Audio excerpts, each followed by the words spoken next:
husband was arrested and wrongfully convicted 26 years ago, right?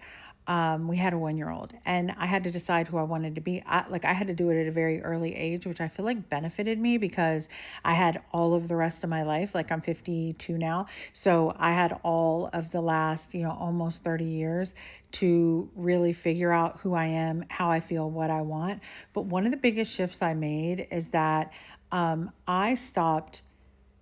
It's not like I didn't care, but I didn't care. Like, it's hard for me to explain because I feel like a lot of people think it's a flex to be like, I don't care what anybody thinks. That's not really the energy. It's not even that I don't care what other people think. I care about what I think more.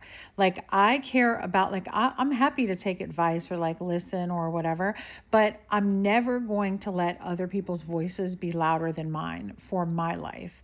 And that's something that I had to learn at a very young age. It's just one of the things that made such a huge impact because I think, like, if I hadn't, I would have ended up like just necessarily not being able to stay with my husband because I would have been like, no, because society says as a woman, you have to shrink, you're weak, you need to make sure you have somebody in your life. That's the generation I was, brought up in.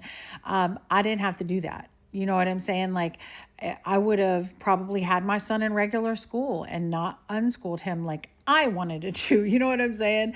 I probably wouldn't have taken that entrepreneur job and done the things that I've done in my life because I would have been listening to everybody else and I would have been taking what they might think is the safe route. But that's not the safe route.